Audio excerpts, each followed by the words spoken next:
बिहार से राज्यसभा की खाली हो रही 5 सीटों के लिए सियासत तेज हो रही है।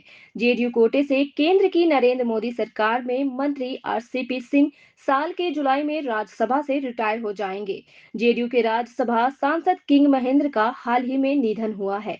आरजेडी सुप्रीमो लालू प्रसाद यादव की बड़ी बेटी मीसा भारती की राज्यसभा की सदस्यता भी समाप्त होने वाली है। बीजेपी के गोपाल नारायण सिंह और सतीश दुबे की भी सीटें खाली हो रही हैं। इन सीटों के लिए रिटायर हो रहे नेता दोबारा लाइन में लगे दिख रहे हैं, तो नए चेहरे भी कतार में लगेंगे, ये भी तय है। सबसे पहले बात जेडीयू की 2 सीटों की। इनमें एक सीट किंग महेंद्र के निधन के बाद खाली हुई। उनकी सीट पर अभी 2 साल का कार्यकाल बचा हुआ है। देखना यह है कि पार्टी सीट पर 2 सालों के लिए किसे राज्यसभा भेजती है। इसके लिए केसी त्यागी सिंह सहित कुछ नाम चर्चा में है।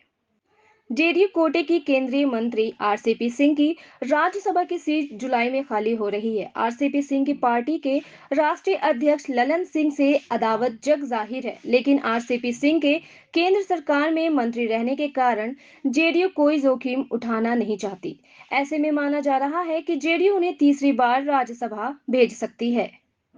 आरजेडी कोटे से राज्यसभा सदस्य मीसा भारती का कार्यकाल भी साल 2022 में समाप्त हो रहा है।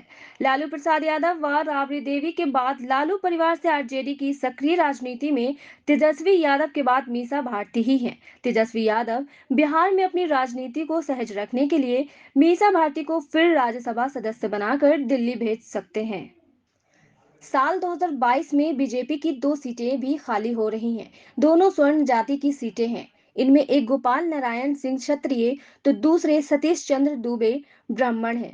गोपाल नारायण सिंह की राष्ट्रीय स्वयं सेवक संघ में अच्छी पकड़ है, साथ ही शाहाबाद क्षेत्र में बड़ा प्रभाव है।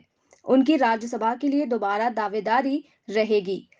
सतीश चंद्र दुबे की बीजेपी ने भी वाल्मीकि नगर से लोकसभा का चुनाव नहीं लड़ा, आनंद फानन में राज्यसभा भेजा था। हाल ही में जीतन राम मांझी द्वारा ब्राह्मणों के खिलाफ आपत्तिजनक बयान से सतीश चंद्र दुबे की दोबारा दावेदारी को मजबूत किया है। हालांकि बीजेपी में राज्यसभा सीटों का अंतिम फैसला केंद्रीय नेतृत्व ही करेगा।